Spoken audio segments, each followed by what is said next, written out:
Hello, welcome. Let's learn daily English sentences. You should not ask anyone for money. तुम्ही कोणाकडेही पैसे मागितले नाही पाहिजेत. He will have to agree to our decision. त्याला आमचा निर्णय मान्य करावा लागेल. They invited me to their house. त्यांनी मला त्यांच्या घरी बोलावले. She urged me to eat some fruits. तिने मला काही फळे खाण्याचा आग्रह केला. She had been providing me with books. ती मला पुस्तके देत आलेली होती.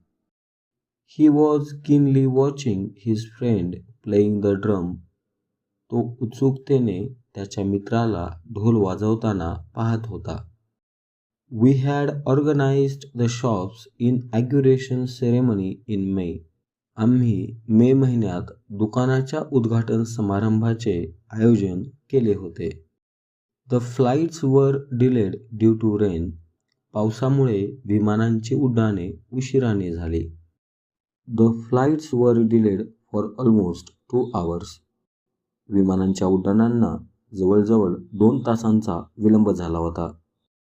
My parents have settled in Pune after retirement.